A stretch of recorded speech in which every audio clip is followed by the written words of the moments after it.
2019 ప్రాంతంలో జగన్మోహన్ రెడ్డి ముఖ్యమంత్రి అయిన దగ్గర నుంచి ఈ రోజు వరకు ఆంధ్రప్రదేశ్లో ఉన్న బిగ్గెస్ట్ డిస్కషన్ ఇద్దరు తెలుగు వాళ్ళు కలిసిన, ముఖ్యంగా ఆంధ్ర తెలంగాణ వాళ్ళు తెలుగు వాళ్ళు కనుక ఎక్కడైనా కలిస్తే ఈ ప్రపంచంలో ఎక్కడైనా కలవనివ్వండి, వాళ్ళు కెనడాలోనో ఆస్ట్రేలియాలో ఎక్కడైనా కలవనివ్వండి, వాళ్ళు మాట్లాడుకునే టాపిక్ ఏంటంటే ఆంధ్రప్రదేశ్ రాజధాని గురించే.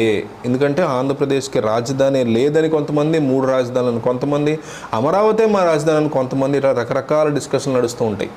అయితే రాజధాని ఫైల్స్ అని రీసెంట్గా వచ్చినటువంటి ఈ సినిమా గురించి కనుక మనం అబ్జర్వ్ చేసినట్లయితే, రాజధాని ఫైల్స్ సినిమా విషయంలో అందరూ అంటే టీడీపీని సపోర్ట్ చేసేటువంటి వాళ్ళు, కొంతమంది న్యూట్రల్స్ కూడా ఈ సినిమాని విపరీతంగా సపోర్ట్ చేస్తున్నారు. అమరావతి రైతుల విషయంలో జగన్మోహన్ రెడ్డి ప్రవర్తించినటువంటి తీరుని ఎవరైనా సరే ఖండించాల్సిందే డెఫినెట్లీ. ఎందుకంటే వాళ్ళు ఉన్నవాళ్ళ లేని వాళ్ళ, నిజంగానే రైతుల, పెయిడ్ ఆర్టిస్టుల, ఇవన్నీ ఆరోపించడం కాదు.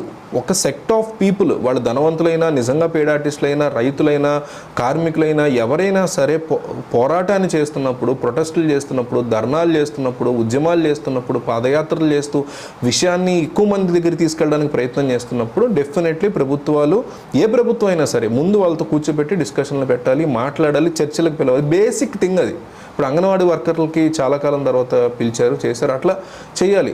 అమరావతి కాబట్టి అక్కడ కొంతమంది ఒక కులానికి సంబంధించిన వాళ్ళు ఉంటారనే ఫీలింగ్లో వీళ్ళు ఉండిపోయి కంప్లీట్ రాంగ్ అది. సో అట్లాగే జగన్మోహన్ రెడ్డి టార్గెట్గా రాజధాని ఫైల్స్ లాంటి సినిమాలు తీసి ఆయన మీద కక్షలు కార్పణ్యాలతో సినిమాలు తీయడానికి కూడా నేను ఖండిస్తున్నాను.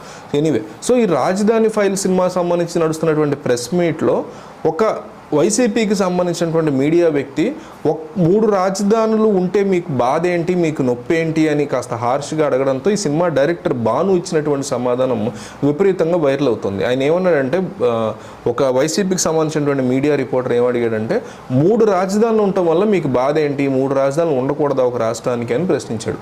దానికి సినిమా డైరెక్టర్ చెప్పినటువంటి ఆన్సర్ ఏంటంటే, ఒక బిడ్డకి 3 తండ్రులు ఉంటే నువ్వు ఒప్పుకుంటావా అంటూ సీరియస్ వ్యాఖ్యలు చేశారు.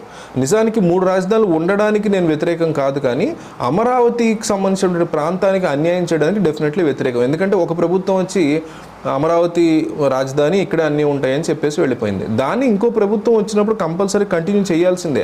ఆ ప్లేస్లో జగన్ ఉండి, ఫస్ట్ టైం జగన్ వచ్చి దొనకొండని రాజధానిగా పెట్టి, ఆ తర్వాత చంద్రబాబు వచ్చి మళ్ళీ అమరావతిని పెట్టినా సరే నేను డెఫినెట్లీ ఖండిస్తాను. ఎందుకంటే ఒక ప్రభుత్వం చేసినటువంటి పనిని, మంచి పని అయితే డెఫినెట్లీ తర్వాత ప్రభుత్వం కంటిన్యూ చేయాల్సిందే. వాళ్ళు అక్కడ స్కామ్ చేశారని, ఇంకోటి చేశారని, దోచిపెడుతున్నారు భూములు కొంతమందికి మీకు ఫీలింగ్ ఉంటే కోర్టులో ప్రూవ్ చేయండి. ఆ దోచుకు తిన్న వాళ్ళందరూ డెఫినెట్లీ జైల్లో పెట్టండి. అంతేగాని ఆ ప్రాంతంలో ఉన్న ప్రతి ఒక్కళ్ళు, ప్రతి రైతు దొంగని మాత్రం అనకూడదు. సో అది నా వెర్షన్. ఇతను చెప్పినటువంటి ఆన్సర్ కూడా కాస్త హార్ష్గానే ఉంది, కానీ వాళ్ళకు ఉన్నటువంటి ఆవేదనతో అట్లా చెప్పినట్టు అనిపిస్తుంది. సో ఏపీ రాజధాని ఏదని మీరు అనుకుంటున్నారో కామెంట్ చేయండి. అమరావతి లేదా వైజాగ్, రెండిట్లో ఒక పేరుని కామెంట్లో రాయండి. ఈ వీడియో దెబ్బతో తేలిపోవాలబ్బా, అసలు ఏపీ రాజధానిని ప్రజలు ఏదనుకుంటున్నారో తేలిపోవాలి. సో ఎంతమంది అమరావతిని రాస్తారు, ఎంతమంది వైజాగ్ అని రాస్తారో చూద్దాం. సో కొంతమంది హైదరాబాద్ని కూడా రాస్తారేమో.